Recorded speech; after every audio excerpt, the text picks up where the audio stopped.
नमस्कार. 11:30च्या बातमीपत्रात मी विनायक घोडे आपलं स्वागत करतो. सुरुवातीला एक नजर ठळक बातम्यांवर. पाकिस्तानकडून नियंत्रण रेषेवरच्या भागात जोरदार गोळीबार, चोख प्रत्युत्तर देण्याचे गृहमंत्री राजनाथ सिंह यांचे बीएसएफला निर्देश.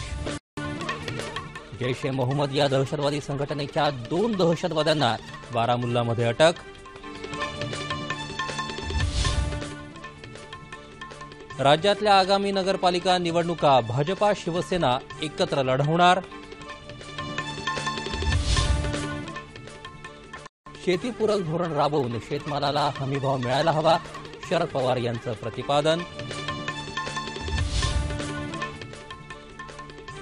महाराष्ट्र राज्य सहकारी बँकेवरचे निर्बंध रिझर्व्ह बँकेनं उठवले, बँकेच्या 7 नवीन शाखांनाही परवानगी. आयुष मंत्रालयाच्या वतीनं आज पहिला राष्ट्रीय आयुर्वेद दिनाचं आयोजन, राज्यातही आयुर्वेद उपचारांबाबत होणार जनजागृती. आणि समृद्धीच्या मनोकामनेसह धनत्रयोदशीच्या निमित्तानं देशभरात सोनं खरेदी आणि धातू खरेदीचा उत्साह.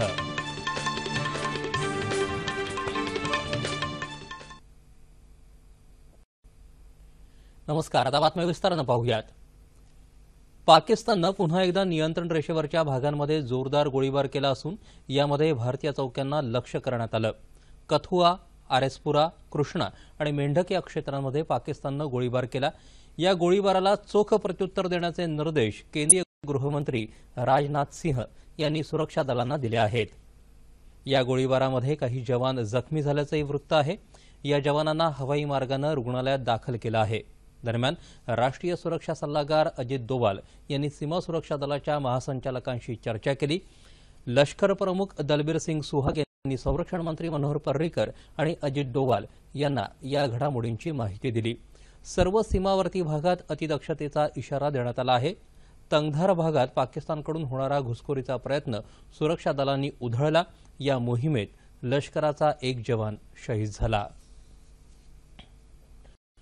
जम्मू काश्मीरमध्ये बारामुल्ला जिल्ह्यात सुरक्षा दलांनी जैश ए मोहम्मद या संघटनेच्या 2 दहशतवाद्यांना पकडलं आहे. राष्ट्रीय रायफल्स आणि विशेष मोहीम गटानं संयुक्तपणे राबवलेल्या मोहिमेत दहशतवाद्यांना पकडण्यात जवानांना यश आलं.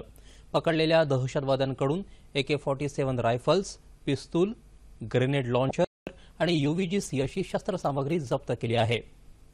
पाकिस्तानी गोळीबारामुळे सीमावर्ती भागातल्या अनेक लोकांना आपलं घरदार सोडून सुरक्षित जागी आश्रय घ्यावा लागतोय. पाकिस्तानकडून सातत्यानं असे प्रकार होत असल्याचं या भागातल्या नागरिकांचं म्हणणं आहे. नवी दिल्लीत पाकिस्तानी उच्चायुक्त कार्यालयातल्या कर्मचाऱ्याला काल हेरगिरीच्या आरोपाखाली ताब्यात घेण्यात आलं. मात्र 48 तासात भारत सोडून जाण्याचे आदेश या कर्मचाऱ्याला देण्यात आले आहेत. महमूद अख्तर असं या कर्मचाऱ्याचं नाव असून त्याच्याजवळ महत्वाची संवेदनशील कागदपत्र सापडली होती. या प्रकरणी भारतानं पाकिस्तानचे उच्चायुक्त अब्दुल बसीत यांना समन्स जारी केलं. पाकिस्तान उच्चायुक्त कार्यालयात महमूद अख्तर व्हिसा विभागात कार्यरत होता. महमूद अख्तरला मदत करून पाकिस्तानसाठी हेरगिरी करणाऱ्या राजस्थानातील 2 रहिवाशांना अटक करण्यात आली आहे. या कारवाईनंतर पाकिस्ताननंही सूडबुद्धीनं पाकिस्तानमधल्या भारतीय उच्चायुक्त कार्यालयातल्या सुरजित सिंग या कर्मचाऱ्यावर हेरगिरीचा आरोप ठेवला. तसंच या कर्मचाऱ्याला त्याच्या कुटुंबासह पाकिस्तान सोडून जाण्यास सांगण्यात आलं. मुंबई अहमदाबाद मार्गावर सातिवली गावात दहशतवाद विरोधी पथकानं घातलेल्या धाडीत मोठ्या प्रमाणावर स्फोटकं जप्त करण्यात आली आहेत. याबाबत अधिक तपास सुरू असून विशेष तपशील अद्याप हाती आलेला नाही. भाजपा आणि शिवसेना केंद्रात आणि राज्यात सत्तेमध्ये सहभागी असले तरी त्यांच्यात अधूनमधून आरोप प्रत्यारोप आणि कुरबुरी होत असतात. काल भाजपा नेते रावसाहेब दानवे आणि शिवसेना नेते संजय राऊत यांनी मुंबईत संयुक्त पत्रकार परिषद घेऊन परस्परातले वाद शमल्याचं सांगत आगामी 212 नगरपालिका निवडणुकांमध्ये भाजपा सेना युती कायम राहील असे स्पष्ट संकेत दिले. एकत्र लढून आम्ही या निवडणुका जिंकू असं या नेत्यांनी स्पष्ट केलं. आमच्यात मतभेद नाहीत आणि स्थानिक पातळीवरचे वाद दोन्ही पक्षांचे नेते चर्चेनं सोडवतील असंही त्यांनी स्पष्ट केलं आहे. कृषीवर आधारित अर्थव्यवस्थेला तसंच शेतकऱ्यांचं अर्थकारण अधिक सक्षम आणि बळकट करण्यासाठी ऊसासह सर्व शेतमालाला हमीभाव मिळायला हवा असं मत माजी केंद्रीय कृषी मंत्री शरद पवार यांनी व्यक्त केलं आहे. काल उस्मानाबाद इथं डॉक्टर बाबासाहेब आंबेडकर सहकारी साखर कारखान्याचे संस्थापक आणि अध्यक्ष अरविंद गोरे यांच्या 75 निमित्त आयोजित करण्यात आलेल्या एका कार्यक्रमात ते बोलत होते. बाजारपेठेत सुधारणा व्हावी, व्यापार उदीम वाढावा असं वाटत असेल तर बहुसंख्याकांच्या हातात पैसा खुळखुळायला हवा. त्याखेरीज बाजारपेठ गतिमान होणार नाही आणि शेतकऱ्यांइतका बहुसंख्याक घटक दुसरा नाही असं त्यांनी सांगितलं. ऊस, मूग, मिरची, तूर अशा वेगवेगळ्या पिकांचं उत्पादन घेणाऱ्या शेतकऱ्याला सरकारनं मदत केली आणि त्याचबरोबर साखर धंद्याला प्रोत्साहन दिलं तर देशाची अर्थव्यवस्था बदलू शकेल असं ते म्हणाले. वायफळ खर्च न करता ऊस उत्पादकांना न्याय देण्याचं काम अरविंद गोरे गेली अनेक वर्ष करत असल्याचंही पवार यावेळी म्हणाले. रिझर्व्ह बँकेनं महाराष्ट्र राज्य सहकारी बँकेवर 20 वर्षांपूर्वी लादलेले निर्बंध उठवण्यात आल्याची माहिती राज्य बँकेच्या प्रशासकीय मंडळाचे अध्यक्ष डॉक्टर ML सुखदेवे यांनी काल मुंबईत आयोजित पत्रकार परिषदेत दिली. मंडळाचे व्यवस्थापकीय संचालक प्रमोद कर्नाड यावेळी उपस्थित होते. राज्य सहकारी बँकेच्या आर्थिक सद्यस्थितीबाबतही सुखदेवे यांनी पत्रकार परिषदेत माहिती दिली. सुधारलेल्या कामगिरीमुळे रिझर्व्ह बँकेनं घातलेले निर्बंध उठवले असून बँकेला राज्यात 7 नवीन शाखा उघडण्यासाठी परवानगीही देण्यात आली आहे असंही त्यांनी यावेळी सांगितलं. कारखान्याला राज्य सहकारी बँक फायनान्स करतं. हा निर्बंध निघाल्यामुळे काय होतं का आपली बॉरोइंग पॉवर्स किंवा बॉरोइंग पॉवरची वाढ होतं आणि त्याच जी वाढलेली जी अमाऊंट असेल किंवा लिमिट असेल ती आपण सरकार कारखान्याला किंवा दुसऱ्या संस्थांना सुद्धा आपण देतोय. सो तो त्याचा फायदा होऊ शकतो. उत्तम संवाद आणि अचूक अभिव्यक्तीच युवा पिढीला विकासाच्या मार्गावर नेऊ शकेल. त्यामुळे संवादातलं कौशल्य युवा पिढीनं आत्मसात केलं पाहिजे असं मुख्यमंत्री देवेंद्र फडणवीस यांनी म्हटलं आहे. फेडरल बँकेनं टाइम्स ऑफ इंडिया आणि महाराष्ट्र टाइम्सच्या सहकार्यानं मुंबईत आयोजित केलेल्या स्पीक फॉर इंडिया या स्पर्धेच्या विजेत्यांच्या सत्कार प्रसंगी ते काल बोलत होते. भारत हा जगातला सर्वाधिक युवा लोकसंख्या असलेला देश आहे. या तरुणाईची ताकद कुशल मनुष्यबळामध्ये रूपांतरित करण्याचं आव्हान आपल्यापुढे आहे. त्यासाठी तरुणांनी विविध कौशल्यांसह संवाद कौशल्यही आत्मसात करावं असं आवाहन त्यांनी केलं. या स्पर्धेत विजयी ठरलेल्या उत्कर्ष राठी यांना प्रथम तर स्वप्नील जोशी यांना द्वितीय पारितोषिक देऊन मुख्यमंत्र्यांच्या हस्ते गौरवण्यात आलं. तिबेटी धर्मगुरू दलाई लामा अरुणाचल प्रदेशसह देशातल्या कोणत्याही भागाला भेट देऊ शकतात असं सरकारनं म्हटलं आहे. परराष्ट्र मंत्रालयाचे प्रवक्ते विकास स्वरूप यांनी ही माहिती दिली आहे. देशातल्या कोणत्याही भागाला लामा यांनी भेट देण्यात काही गैर नसल्याचं स्वरूप यांनी सांगितलं. लामा यांच्या अरुणाचल प्रदेश भेटीबाबत चीननं आक्षेप जाहीर केला होता. या पार्श्वभूमीवर भारतानं आपली भूमिका स्पष्ट केली आहे. पुढील बातम्यांकडे वळण्यापूर्वी सह्याद्री वाहिनीच्या वृत्त विभागासाठी स्ट्रिंगरची नियुक्ती करण्याबाबत माहिती जाणून घेऊयात. प्रसार भारती भारत लोकसेवा प्रसारक प्रादेशिक वृत्त विभाग दूरदर्शन केंद्र मुंबईकडून 36 जिल्ह्यांकरता स्ट्रिंगर्सचं पॅनल तयार करण्यासाठी अर्ज मागवण्यात येत आहेत. अर्ज 16 डिसेंबर 2016 संध्याकाळी 5 वाजेपर्यंत प्रादेशिक वृत्त विभाग दूरदर्शन केंद्र PB मार्ग वरळी मुंबई 30 या पत्त्यावर पोहोचतील अशा पद्धतीनं पाठवणं आवश्यक आहे. अर्ज आणि अधिक माहिती संकेतस्थळ www.ddkmumbai.org वर उपलब्ध. काळानुरूप आता अवयव दानाबाबतही जनजागृती झाली असून त्यामुळे अनेकांना फायदा होताना दिसतो आहे. अलीकडेच नांदेडमधल्या कंधार तालुक्यातल्या पानशिवडी इथले संतोष मोरे एका अपघातात जखमी झाले. त्यांचा मेंदू मृत घोषित झाल्यानं डॉक्टरांनी त्यांच्या कुटुंबियांना अवयवदानाचं महत्त्व पटवून देऊन याबाबत पुढाकार घेण्याचं आवाहन केलं. त्यांनी मान्यता दिल्यानंतर त्यांचं यकृत मुंबईकडे आणि मूत्रपिंड औरंगाबादकडे संबंधित रुग्णापर्यंत पोहोचवण्याकरता नांदेड महानगरपालिका, पोलीस यंत्रणा, वाहतूक व्यवस्था, आरोग्य यंत्रणा आणि विमानतळाशी निगडीत व्यवस्था गतिमान करण्याचे निर्देश जिल्हाधिकारी सुरेश काकाणी यांनी दिल्यानं ग्रीन कॉरिडॉर उपलब्ध झाला. त्यामुळे अवयव योग्य त्या स्थळी अत्यंत कमी वेळात पोहोचले. संबंधित रुग्णांना हे अवयव मिळाल्यानं त्यांच्या आणि त्यांच्या कुटुंबियांमध्ये आनंदाचं वातावरण आहे. दरम्यान गर्भवती असलेल्या भाग्यश्री या संतोष मोरे यांच्या पत्नीनं मोरे यांचे अवयव काढण्यापूर्वी एका कन्येला जन्म दिला. तिच्या रूपानं संजीवनी प्राप्त झाल्याची भावना मोरे कुटुंबियांमध्ये आहे. शेतकरी आत्महत्यांचं प्रमाण जास्त असलेल्या यवतमाळ जिल्ह्यात घाटंजी तालुक्यातल्या अनेक शेतकऱ्यांनी दुग्ध व्यवसायाच्या मदतीनं जगण्याचा नवा मार्ग शोधला आहे. त्याबद्दलचा हा वृत्तांत. आपल्या देशाला गाई म्हशी पाळण्याची जुनी परंपरा आहे.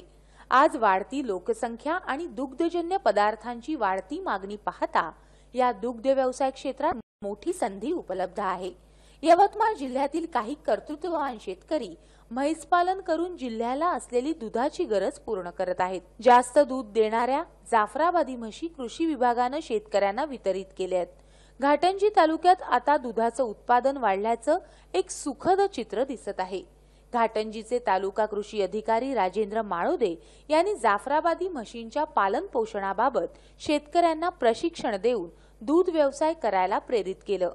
याबाबत शेतकरी समाधान व्यक्त करत आहेत। जाफराबादी म्हशीचं साधारणतः उत्पादन 7 ते 7.5 लिटर एका वेळेस देतं। असं 2 मिळून साधारणतः 15 लिटर उत्पादन मिळतं आणि त्याचं फॅट पर्सेंटेज हे 7.5% पर्यंत येतं। सर्व शेतकऱ्यांना एक प्रति म्हैस 700-800 रुपये प्रति दिवसाला उत्पादन मिळतं आणि एक जोडधंदा म्हणून सर्व शेतकऱ्यांना उपयुक्त झालेला आहे। जाफराबादी म्हशीच्या दुधात जास्त फॅट असल्यामुळे या दुधाला भावही जास्त मिळतो। साहजिकच शेतकऱ्यांना जास्त पैसे मिळतात। दुधासोबतच मिळणारं शेण खत म्हणून उपयोगी पडतं, तर म्हशीला लागणारं वैरण शेतातच मिळत असल्यामुळे शेतकऱ्यांचा दुहेरी फायदा होतोय। उत्पादित दूध विकण्यासाठी शेतकऱ्यांना कुठेही जायची गरज राहिली नसून अनेक कंपन्या गावागावात जाऊन दूध संकलित करत आहेत। यवतमाळ जिल्ह्यातलं दूध उत्पादन पुढे सरकत आहे। आज 35 गावातील दूध उत्पादन 1000 लिटरपेक्षा जास्त होत आहे। ही बाब निश्चितच समाधानाची आहे।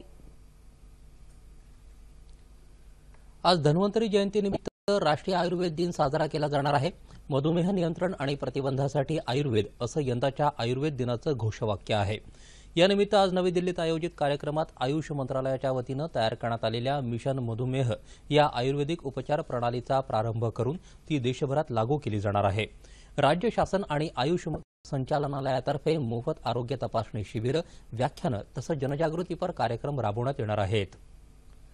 पेण शहरातील गतिमंद मुलांनी दिवाळीनिमित्त रंगीबेरंगी पणत्या, अगरबत्ती, उटणे, तरंगत्या मेणबत्त्या बनवल्या आहेत। शहरातील आय डे केअर संस्था या विशेषमती मुलांना व्यावसायिक प्रशिक्षण देऊन आर्थिकदृष्ट्या स्वतःच्या पायावर उभं करण्याचं काम करत आहे। यावर्षी अवघ्या 20 दिवसात मुलांनी 6500 पणत्या तयार केल्या आहेत। सजावटीचं साहित्यही मुलांनी तयार केलं असून त्याला स्थानिक तसंच बाहेरगावच्या बाजारपेठेतून चांगली मागणी आहे। यामध्ये गळ्यातल्या नक्षीदार माळा, शोभेची कागदी फुलं, पाण्यावर तरंगणारी मेणाची रंगीत फुलं यांचा समावेश आहे। आय डे केअर संस्थेच्या व्यवसाय प्रशिक्षण केंद्रामध्ये आतापर्यंत विशेषमती 42 विद्यार्थ्यांना प्रशिक्षण देण्यात आलं आहे।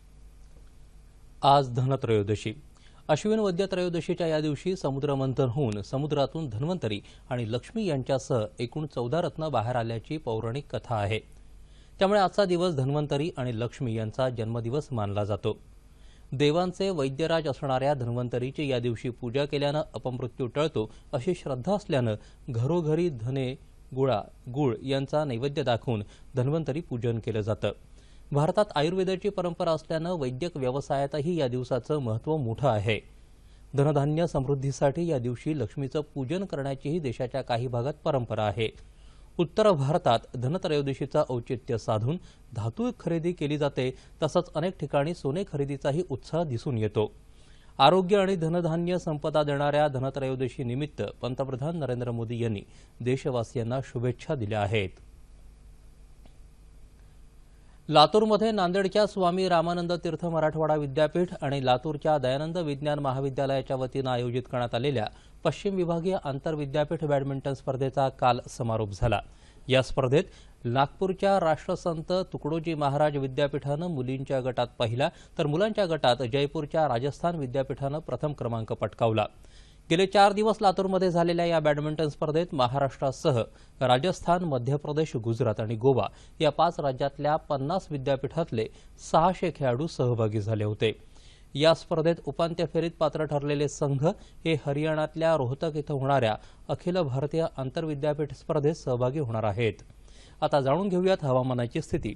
कोकण, मध्य महाराष्ट्र आणि विदर्भाच्या काही भागात किमान तापमानात लक्षणीय घट झाली आहे।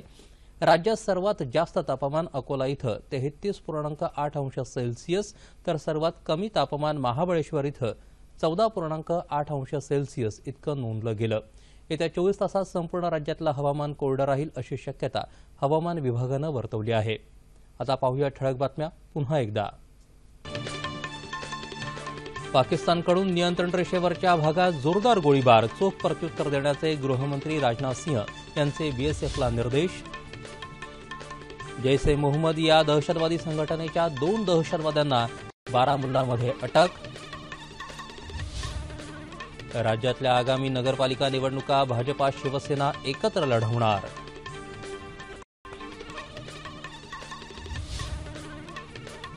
शेतीपूरक धोरण राबवून शेतमालाला हमीभाव मिळायला हवा, शरद पवार यांचं प्रतिपादन. 7 नवीन शाखांनाही परवानगी. आयुष मंत्रालयाच्या वतीनं आज पहिल्या राष्ट्रीय आयुर्वेद दिनाचं आयोजन. राज्यातही आयुर्वेद उपचारांबाबत होणार जनजागृती. आणि समृद्धीच्या मनोकामनेसह धनत्रयोदशीच्या निमित्तानं देशभरात सोनं खरेदी आणि धातू खरेदीचा उत्साह.